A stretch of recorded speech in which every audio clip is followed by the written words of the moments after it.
बुद्धिमान किसान और बोलने वाली तोती। एक समय की बात है। एक हरित खेतों से घिरे एक छोटे से गांव में राम नामक एक किसान रहता था। राम अपनी समझदारी और दयालुता के लिए पूरे गांव में प्रसिद्ध थे। उनके पास एक तोता भी था जिसे उन्होंने शिकारी की फंदे से बचाया था। ये तोता कोई साधारण तोता नहीं था, इसमें बात करने की क्षमता थी। एक सुनहरे सुबह जब राम अपनी फसलों की देखभाल कर रहे थे तो तोता बोला, राम जी, क्या आपको सच्ची खुशी का राज पता है?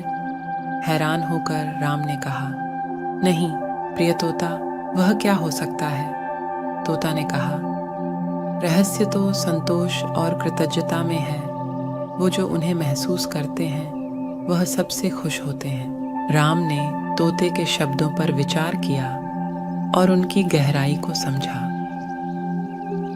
उन्होंने तोते के ज्ञान का परीक्षण करने का निर्णय किया और गांव में लोगों से पूछा कि उनकी सबसे बड़ी इच्छाएं क्या हैं। एक ग्रामवासी ने अधिक बड़े घर की इच्छा जताई, दूसरा अधिक संपत्ति की और तीसरा अधिक प्रसिद्धि की। हर किसी की अपनी इच्छाएं थीं। राम इसमें दिखे हुए तोते के बारे में बताया। तोता ने कहा, कल सुबह जंगल में सभी को ले जाओ। राम को आश्चर्य हुआ, लेकिन तोते की सलाह का पालन किया और अगले दिन सुबह उन्होंने गांव वालों को इकट्ठा किया।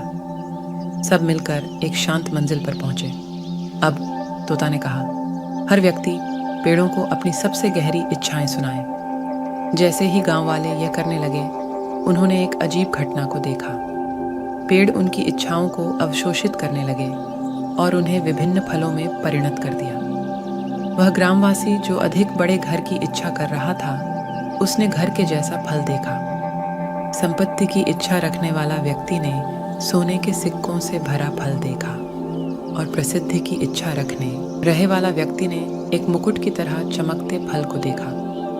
तोता ने फिर राम की ओर मुड़कर कहा, अब इन्हें सभी को उनकी इच्छाओं का फल खाने के लिए कहो। हैरान होकर राम तोते की बात मानी और गांव वालों को इन फलों को खाने की सलाह दी। गांव वाले अपनी इच्छाओं को पूरा करने की उम्मीद में खुशी खुशी फलों को खाने लगे।